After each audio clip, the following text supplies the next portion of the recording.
Welcome to a Celtic State of Mind. I'm John Dykes, and tonight I'm joined by Colin Watt and Laura Bradburn. We are looking at the rip-roaring, free-scoring, never-boring Glasgow Celtic. Colin Watt, talk us through that second half. Yeah, another kind of 2 goals in the second half. Rounds up the season, as I said, at half-time. It's kind of been played at a pre-season pace, but that was good to see some good performances from the players. Karaboko Dembele getting his first senior goal, which is fantastic to see. Chris Ayer getting on the score sheet, if you call it getting on the score sheet. I don't know if he'll get given that. That's one for the dubious goals panel. But no, 4 goals, a clean sheet. You can't really ask for much more, can you? What about yourself, Laura?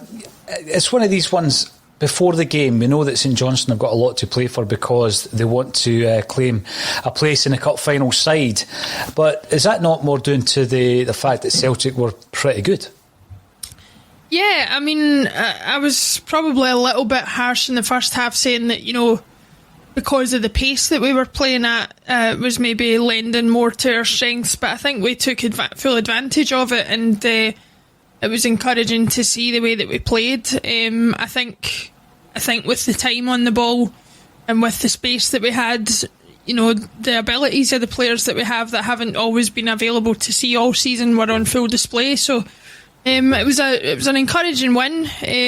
Unfortunately, this season it's been more of a rarity than they expected. But yeah, I did enjoy it.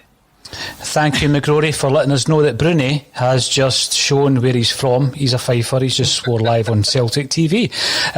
Yes, we were going to wait until the interview was finished on Celtic TV, but I thought to myself, this is going to be uneventful nonsense from a post-match interview, but we missed the best bit. I think when we look at Scott Brown, here's a wee list for you guys, right? Billy McNeil, 787 appearances. Paul McStay, 677. Roy Aitken, 672. Danny McGrain, 663. Pat Bonner, 641. Alec McNair, 641. Scott Brown, 619. Incredible to think that he is the 7th most he has the 7th most appearances in Celtic's history, ahead now of Bobby Lennox, Bobby Evans, Jimmy McMenemy, Jimmy Johnston and Tommy Burns. Incredible. And when you look at Scott Brown, he signed off with a quite sublime assist as well. Colin Watt. Oh, fantastic. I seen someone on Twitter say that it was very similar to the assist at Ibrox when he played the ball over. It's one of those long-range passes that he tries every now and again, and it was kind of, if he wasn't going to score tonight, it was written in the stars that he'd have an assist, and there was, without a doubt, he was always going to be man of the match. It didn't matter if he gets sent off, if he scored 2 on goals, he'd have been the man of the match tonight. And it was a nice send-off, if slightly strange at the fact he came off after 60 minutes. I thought he'd have maybe got the full 90, but fair play to him. He is, as I said, captain, leader, legend, and he's one of the best to put on the hoops. You just said it's a surprise we took somebody off after 60 minutes, Colin. I'll just leave that one hanging there. Aero 250, convincing win and some good goals. No complaints. Capital mark. There is no doubt some quality still in the squad. Let's just announce and allow the new manager to mould and recruit. Here's one from Paul McKenzie. Why haven't we seen some of the young guys before now? When Dembele came on, I'm looking at him, 18 years of age. We've been struggling for width all season, down both flanks, by the way. And at that stage, we've got Johnston going down the left, looking tricky, looking sharp. Wee Dembele down the right. It was Dembele's defensive work, actually, that caught my eye. Next thing you know, he's given Turnbull the option on the other side of the park. The finish was absolutely tremendous, Laura. Dembele this season, a lot of fans have written him off, thinking, you know, he's going to just run down his contract and leave. Then when we look a wee bit closer at his contract, he's still got a year left on the deal. You're looking at maybe the new man coming in. Eddie Howe, hopefully, is the new man coming in. Johnston and Dembele, is that the future?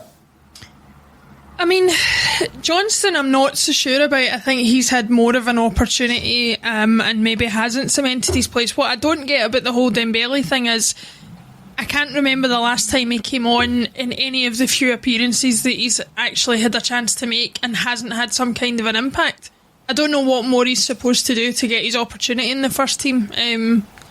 I hope that rather than be cast even further out of the manager's plans by the new person coming in, this set of fresh eyes, whoever they are, hopefully it is Eddie Howe, but whoever they are will look and see this diamond in the rough that seems to have been ignored for as long as he has been. Because I think what really encouraged me, and I know you talked about the defensive stuff, but what really encouraged me about the goal was, apart from James Forrest, I can't think of another player in the team, maybe even the squad, who can go at players the way he can take them on, can give them something to fear, can get them on the turn. And that's exactly what he did. You know, and like you say, the finish was there. He's obviously got that touch of class as well. Like I say, if I was him, I'd be sitting thinking, you know, that it's, we're 2 years on now from him making his first team debut. What else is he supposed to do? See, when Turnbull had the ball there outside the box, so often this season we've been in a situation where there are no options, therefore he tries a long range effort. Christie's guilty of that as well, Colin, I'm sure you'll remind us. But what Dembele did there is he gave him that option that he's not had all season. Just that simple bit of width, running in behind the last defender. Colin, I cut you off there, you were going to make a point yourself. No, I think it's just important to remember that he is only 18. I mean, if he was an 18-year-old breaking into the team just now and he'd kind of had those sort of 15-20 minutes, it's what you'd be expecting for a young boy breaking in. The thing is, we've had this hype around him for the last 4 or 5 seasons since he made his reserve debut. Was it 14-15 he was when he made his reserve debut? 13. So everybody's even younger. That's when people have been looking for them to step up into the first team, because if they knows of the sort of talents that he's got. But I think I'd like to have seen more of him this season, but I don't think it's necessarily a bad thing he's not made the breakthrough yet. And as you say, I think with a new manager, getting a chance to coach him individually, I think he could go on to be a great player for us. And I'm thankful, hopefully he's got another 12 months, as you said, on his deal, and we'll see the best of him next year. Let's hope so. I mean, he was one of the hottest talents in European football, Colin. You know, 13 years of age. Next thing you know, there's a tug of war between Scotland and England. And there was moments this season where, as I say, we were crying out for that bit of creativity, that bit of width to stretch the back line. So often, you know, we've been screaming out for it. And there he is. He comes on and he shows us kind of what we've been missing. Now, Michael McKernan, first time I've seen a Celtic player with a smile on their face all season. It was good actually to see Scott Brown, wasn't it, just to see him, you know, even after he's come off, to be having that banter, Laura, that David Turnbull spoke about as well. Strange Love, the Doctor, pretty good stuff tonight. I'm delighted for the young guns and the old guard, absolutely, as well as Michael the Boy Dembele, a starter for Sunday. Excellent goal from Dembele. Would it not be great though, Laura, just to reward him for his patience and for tonight's cameo performance by throwing him in from the start at the weekend? I would say so. I mean, if tonight was about giving Scott Brown a good send-off, then that was all that there was to come out this game. Sunday's game means even less, and therefore, you know, even less reason not to put him in the team. We were talking before the game about, you know, one question you would ask Scott Brown. There's a lot of questions I would ask people at the club in general, but one that I would love to ask anybody who's willing to answer it is, please explain to us as Celtic supporters what it is that we're missing that you're not, that means he's not getting to the team, because I can't see anything unless there's something going on behind the scenes that we're not aware of that means that he hasn't gotten to the team so far. Because, you know, if he, personally, if he had been a bit older and we'd signed him for £5 million, if Klimala had come in and put in the performances that Dembele has done, we would have a lot better opinion of him and probably would have got a lot more chances as well. Yeah, absolutely, Colin. I think it's one of these ones, we're not overreacting because of a small cameo. We're actually looking at Dembele as a whole, his entire career at Celtic, as you say, going back to when he made that slightly controversial appearance for the reserve team, unbeknown to Brendan Rodgers, who was unhappy about it. The hype that has surrounded this player, there comes a point where at times this season you kind of thought, well, it's time for you to live up to the hype, and he wasn't even on the bench, so he wasn't in the first first 20 picks, and that's frustrating. And I think we've said that this season about the lack of game time for David Turnbull and even Sorrow. You know, when they were thrown in, it was because we were kind of out of Europe at that stage anyway. Yeah. And, you know, it does seem a bit frustrating that it's a bit too little too late. Even Montgomery, and we'll come and speak about young Adam Montgomery making his first appearance as Scott Brown bows out with his final Celtic Park appearance, and he looked composed, he looked confident on the ball, made a few mistakes. That's fine. I think that's the only way you learn in first team football. He looks very creative actually going forward, which is probably harking back to his more offensive positions in the past. Colin, I had read out two teams if everybody leaves that we're expecting to leave. Montgomery and Dembele went in, either of them. Was I being a bit harsh there? No, you can't be classed as being harsh because you've not seen them. I mean, we've saw glimpses of what Dembele can do this season, but we've not seen him start a game. We've not seen even 45 minutes out of him. He got a 15-minute cameo tonight. He got a 15-minute cameo at Pittodrie. But if you're doing that in 15-minute cameos, you'd at least should be getting more time. If it's half an hour, if it's 45 minutes, if it's 60 minutes from the start. But I wouldn't say it's harsh because you haven't seen what he's got. You're only seeing glimpses. Montgomery looks as if he can do the business. Came in, looked pretty sharp tonight. But as I said, that's only 60 minutes you've seen of him. You wouldn't make a judgment until he's played maybe 5-10 games. So it'll be good to have these guys in and around the squad next season. And I think that is important because, as I said at the start of the game, Celtic's not going to go out and sign 12 first team players for the squad. No. I know you can only play 11, it's not 11 first team players, but you know what I mean, in the squad they're going to sign 5 or 6 really good players, and then we're going to have to develop 5 or 6 more on top of that. Yeah. Ones that maybe weren't in people's consideration before this season started, or have only just come into consideration. So it's good to see these players getting the chance, and as I said, I'd like to see more of that. Hopefully the game on Saturday, we'll maybe see Dembele start, we'll see Montgomery start, and we'll see who else maybe is coming through. Dane Murray. Be interesting. It will be interesting. Also, what will be interesting, Laura, is next season, obviously, we're going to have the Colts team playing in the Lowland League. So how many of these young guys will be playing in that side? Because there will be rules preventing jumping from one team to the other. Montgomery, you would think, he looked comfortable tonight. You sometimes wonder why these young guys haven't had more game time, because when you look at the left-back situation, Taylor's your first choice, Laxalt's leaving. Who are your other choices? And I think previously, Bolingoli's still a Celtic player, but I'm pretty sure he'll be on his way. Then you're going down to the likes of Montgomery and O2, who I think has performed really well for Clyde. Colin, you kept an eye on him. The Clyde boys have been very impressed with him. But a lot of these guys will be in the second string next season. So although I take on board what Colin's saying, we won't have access to a lot of these young guys.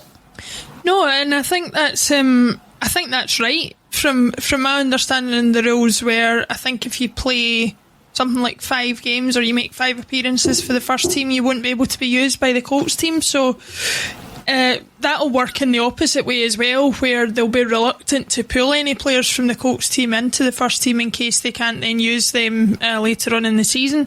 Because what you don't want is having a player coming in for 5 or 6 games and then they can't really play for either team.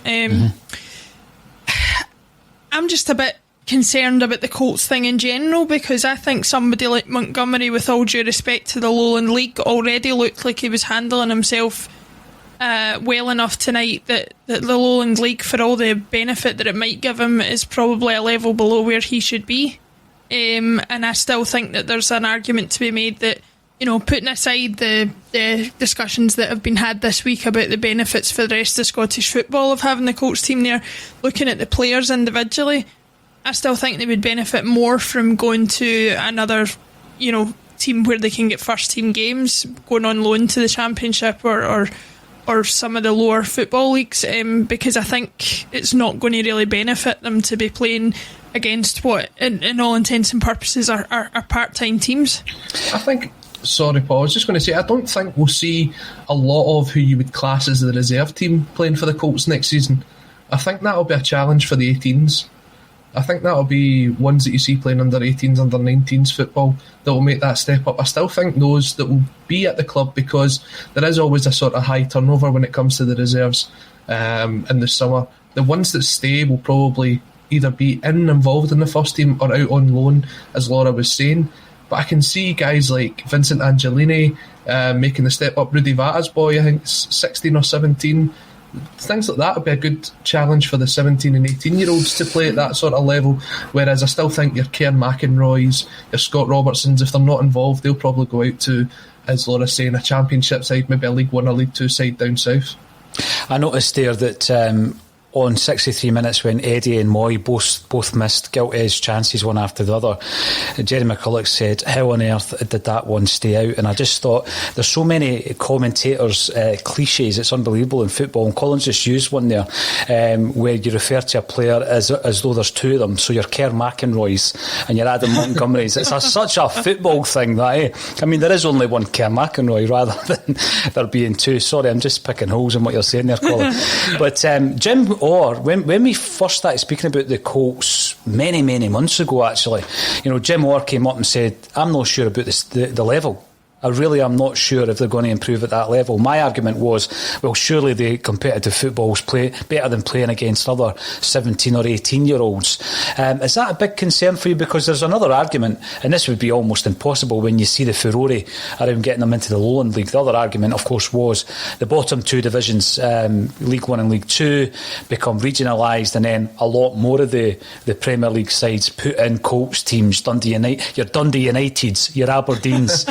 They can put in Colts teams, and obviously post COVID these kind of clubs would be looking to save money in terms of travel, etc. So I quite like that idea, but it would be a logistical nightmare to try and get that through, because it would appear that although they see Celtic and Rangers as being self-serving, a lot of the other teams, I think the irony is that their attitude can sometimes be seen as self-serving as well. So in terms of the level, is that a concern for you, Laura, the level that they're playing at, level 6 in Scottish football, level 5 Scottish football?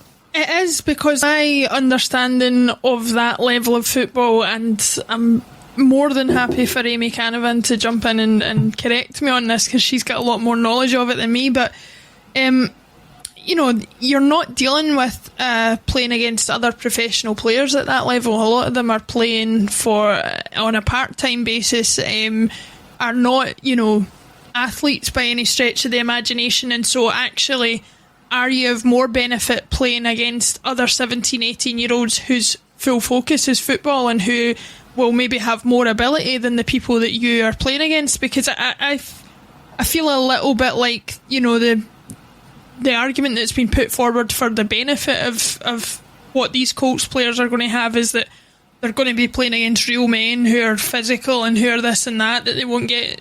I don't think that's the way football is going. I don't think that's the way we should be trying to get football to go. I think we should be trying to get them to play against players of equal or better ability, and not necessarily just worrying about whether they can take a kicking or not. And I think that's maybe what the focus is. I would disagree with you on that, Laura. I think when you look at some of those teams that's coming through, and as you said, there's one person that's getting most experience in this, and that's Amy, but looking at some of those teams that's coming up, Kelty had guys like Nathan Austin, Callum Higginbottom, so there is some really good players being attracted to that league. And I know East Kilbride's another one, I think. Yeah, well, on the East Kilbride, all you have to do is look back to the game that we played against them in the Scottish Cup a couple of seasons ago to show that there is actually some not great football, but some decent football to be played at that level. So I think if you're going to be 17 and 18 coming up against that, you're going to learn lessons and you're going to grow up as a player. And I think it should be I think it's the level that suits the 17 and 18-year-olds. When you take a look at the Colts' performances in the Iron Brew, Tunnocks, whatever sort of cup it is that it's called nowadays, they don't actually get into the later rounds.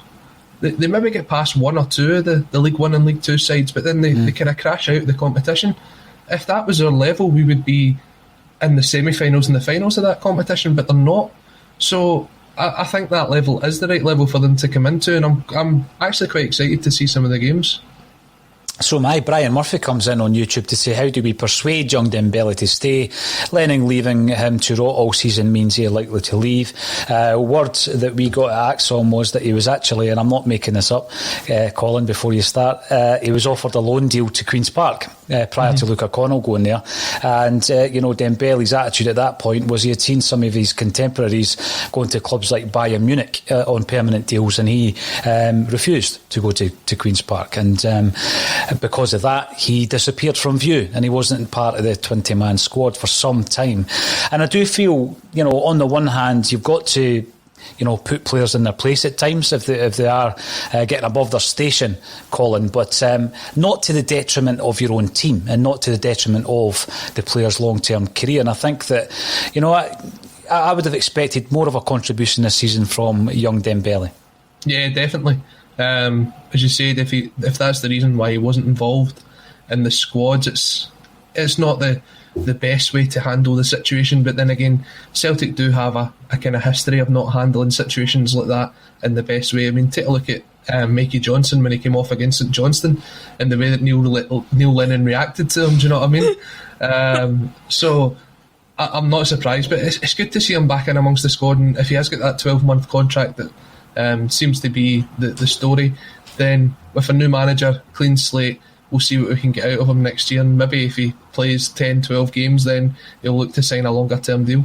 Aye, definitely. Paul Campbell is getting in touch just for you, Laura. I'll let you answer that one. He does, and I called it a while ago. And I'll tell you something, the Laxalt comment got me some heat, but I had already experienced it with that Turnbull and McStay comment. Yeah, she did.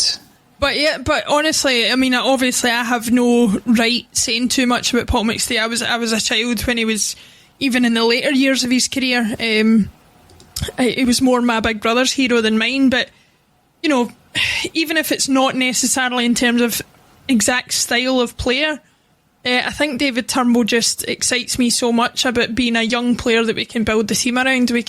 He's got such great ability. He can open defences. You just need to make sure we build a team that can supply him with the ball, and I think we've got a winner in our hands there. Yeah, absolutely. The very mention of Paul McStay takes me back because he was my original Celtic hero. He's sitting at number 2 in the all-time appearance list with 677 appearances. But one thing I always thought was that obviously he carried the Celtic side for many years, where we saw probably the best of Paul McStay in 1987-88, where he was Scotland's Player of the Year, still a young player at that time. And then, it was quite laboured for several years after that to be a Celtic player, and he carried the team for several seasons. So that was unfortunate for Paul McStay, and I didn't think that he should have been the captain. Colin. Yes. Colin, can you hear me?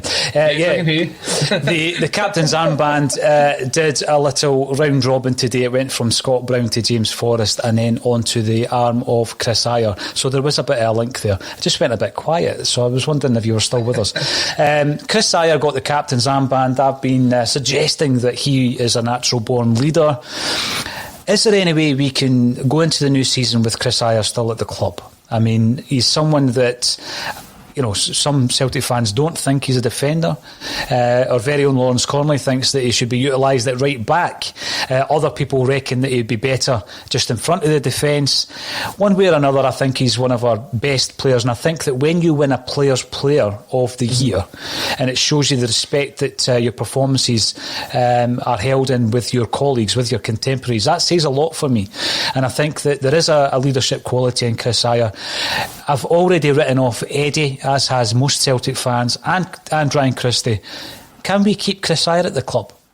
I think it would be a bonus to the team if we could keep him at the club. I know, and certainly on this channel, it's been pretty interesting hearing all the different arguments. I know Tony Haggerty's very vocal in the fact that he's not an Ayer fan, he would move Ayer on, and there's a couple others that would probably do the same. For me, I think if you're going to rebuild a team, you've got to try and keep one or two of your best players, and Ayer's certainly one of them. I would keep him if it was possible.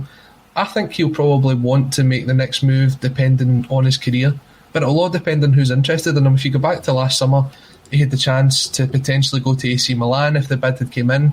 That would have probably been a great move for him. if that kind of club's interested in him again in the summer, then I could see him moving on. But I couldn't see him going down to maybe a Burnley or a Norwich or someone that's coming up like that. I think he would want to maybe stay for another season and rebuild his reputation to get himself linked back to these clubs.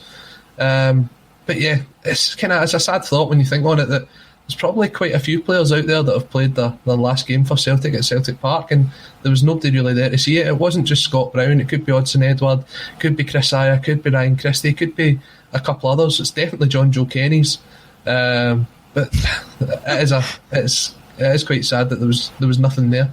Even the sort of way that Celtic laid out the banners and stuff, it was a bit kind of small time. Well, Caplo Mark says that he has a feeling McGregor will be a great leader for us. Obviously, McGregor was sitting in the stand following his red card against Rangers. What do you think about that, Laura? How many of that team do you reckon have played their last game in the hoops at Celtic Park? I think there's certainly a few of them. I think Elyounoussi possibly has, if only for the fact that I don't know that we could necessarily afford them going into next season.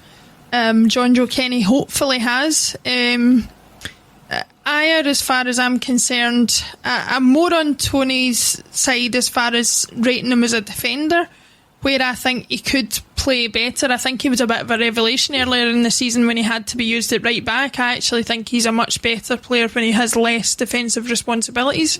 Whether that means moving him all the way into midfield or just giving him a position on either flank would be interesting to see.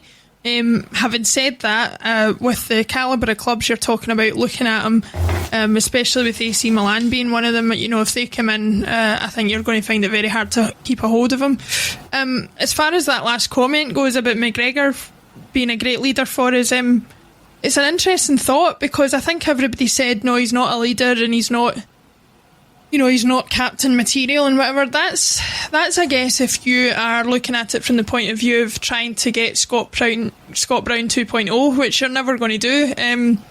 He could be a very different captain, he could be a much quieter captain, but no less effective. He could maybe perhaps lead by example, because everybody knows he is, a consummate professional, never gets himself in any kind of bother, and he's certainly somebody that younger players or other players in the squad could look up to as a role model, and maybe that's just a slightly different way of approaching the captaincy. So it's not to rule it out from Callum's point of view at all. I think James Forrest would fall into that category as well. I think Paul, I think when you kind of go back to when Scott Brown was given the captain's armband, I'm not 100% sure, and somebody may correct me if I'm wrong, because I was still young at the time. I don't think he was the kind of obvious choice for him to take over. It was still someone that had a lot of maturing to do as a Celtic player. So although we're saying Callum McGregor might not be someone that's very vocal, that's not to say that he's not someone that can grow into that role. When he's given the responsibility, when the reins are taken off him, he knows he's not got Scott Brown to turn to now, so he's got to be that man to step up. So there's always that possibility.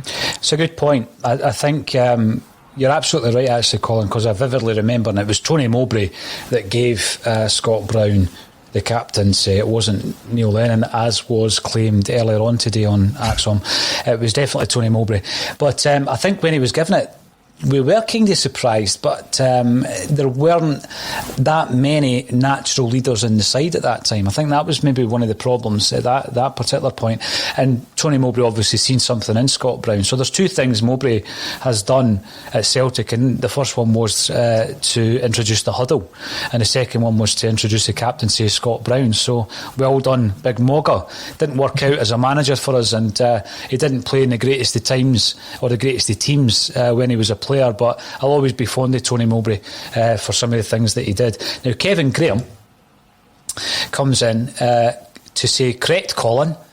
Now that's interesting, because on the ACSOM WhatsApp group nobody agrees, but correct Colin. Kevin agrees with you. The season has been small time. Tonight the banners were a half-hearted afterthought. We are the biggest small club in the world. Now we've spoken about the culture of Celtic. We're talking about the disenchantment of the Celtic support. It's happened again today with obviously the Green Brigade getting their knuckles rapped by the club and then responding. Now, how much of a repair job does Dominic Mackay have to do, Colin, and how big a part of that repair job will the announcement of Eddie Howe be? I think it's definitely the first bit of papering over the cracks, and it will be enough to get the season tickets shifted. It's a long-term thing that Mackay's got to do, and I think he probably has took one look at the job that he's got and realised it was probably a lot bigger than what he first applied for. Look, we've said all season the disconnect between the Celtic fans and the Celtic board has never been bigger, and a lot of people will say, well, it's just an overreaction to this season. You've had it great for the last 9 years. Over the last 9 years, you could point out times when the Celtic fans knew there was this sort of disengagement from the board, knew that what the board was showing as their values weren't the values of the club that we believed in, and not the values of the fans either. So the success sort of brushed over a lot of that, and then this season everything's just been laid bare. So the appointment of Eddie Howe, if that is the next manager, will be a good first step. This meeting with the fans groups that Dominic Mackay is supposed to be doing tomorrow, that'd be a good step. But start a sort of proper interaction with the fans. I know they did have a fans focus thing that so many fans went up and met with John Paul Taylor and stuff inside Celtic Park. It used to be a quarterly event or something like that. That has to be expanded. The fans are the lifeblood of the club. There wouldn't be a club without us. So it's time for them to actually listen to what the fans are saying, take it on board, and it's only when they start doing that the relationship can start to be fixed. Look after the fans, look after the former players. That's two big messages that I think we're going to be getting from today. Jungle Lion comes in, welcome back. Amazing what a new manager can do to these want-away players. I think Colin has raised that point really well in the last couple of weeks to say that there's no way you can bring in 12 brand new players. We've seen how difficult it was to just bring in 6 this season. It may be far closer to the 6 figure, and then you're looking to try and rejuvenate maybe 4 or 5 of the guys, and I would include Callum McGregor in that, who have gone off the boil or not had their best season. When we're looking at season tickets, Laura, I'll come to you on this one. There might be actually an opportunity here. There might be a watershed moment, because I think that in the past you buy your season ticket, you pay your money, you go to the games, the end. Is it time for us to look at some of the models that you get in terms of membership? Should a season ticket be more of a membership? Starting off by offering the added value of various benefits to try and make up what you would see maybe in a shortfall of the season ticket. But then that becomes the norm. So if you buy a season ticket going forward, all these added value benefits become the norm, and you get much better value for your buck when you buy a season ticket. You get certain things for free as part of your season ticket, like access to Celtic TV, other than live games, because obviously there are broadcasting issues around that. You get sent a free programme digitally. You get sent the free Celtic View subscription. It would maybe cost you, I don't know how much a year these days. You get discounts in the Celtic shops. You get a season ticket for the Celtic women's games. You get a season ticket for the Celtic Colts games. Do you think this is an opportunity to try and package it differently going forward? I think so, because the TV thing is obviously an entirely separate matter for issues that are out with the club's control. But I know for a fact, for example, I have said often enough, and to many people's sort of shock, that I don't currently own a season ticket. The reason that I ended up giving up the season ticket was because I was actually moved away from Glasgow for a number of years and wasn't making it to games as frequently as I wanted to, and therefore had to give that up. And there will be a lot of people in the same position who want to contribute to the club in some form, who are able to hopefully be in the financial position to do so, but maybe don't have the time or the ability to go to games every week because of family or other reasons, or financial reasons, or work reasons, or whatever it is. I think a membership would give fans an opportunity to remain part of the club, to feel like they're contributing financially, and, like you say, to get something a little bit back for being a supporter. Some of the ideas you say there are good ideas. If you're paying a yearly fee, maybe you can get some kind of regular discount at the club shop, or you can get a discount on games that are maybe not selling as well, and like the League Cup or something like that. And even for players who are players, fans who are overseas, their opportunity to get, gift packs or things like that, and feel part of the club in a way that they don't at the moment, can only be a good thing. And if we're looking at it from the cold hard light of day, it'll benefit the club, because I'm sure you'll get a lot of people who are currently contributing nothing financially to the club that would in that instance. Yeah, absolutely. And of course, I forgot to say a couple of free pints in the Kerrydale as well on match day. So, Colin Watt, we have discussed all the positives from tonight's game. We don't look for the negatives.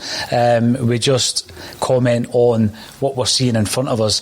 It's been an interesting couple of weeks for a Celtic State of Mind. Hopefully tomorrow we'll have some more information, because we will be part of the Scott Brown press conference. So I asked you what you thought we should ask him. You came out with something absolutely ridiculous involving dinosaurs and dogs. Anybody else who wants us to pose a question to Scott Brown, give us a shout and we will ask him, if it's sensible, obviously. And Laura, to be fair, Paul, I did come up with a better suggestion than that. You did? Yes, Tommy Burns, the late great Tommy. The big thing for me would be, and I think a lot of Celtic fans agree with this, rename Lennoxtown the Tommy Burns Academy. I think that's absolutely a must. So that's the third point. If we ever get a chance of an audience with Dominic Mackay, look after the fans, look after the ex-players, and rename Lennoxtown Tommy Burns Academy, and that would be a good start. Now, it's been brilliant tonight. Thanks everybody for getting involved. The Celtic women's team, we're drawing nothing each with Glasgow City, so we'll keep an eye on that. And we'll report on it tomorrow. So thank you once again for getting involved on YouTube, Facebook and Twitter, and thank you to Laura and Colin for joining me on a Celtic State of Mind.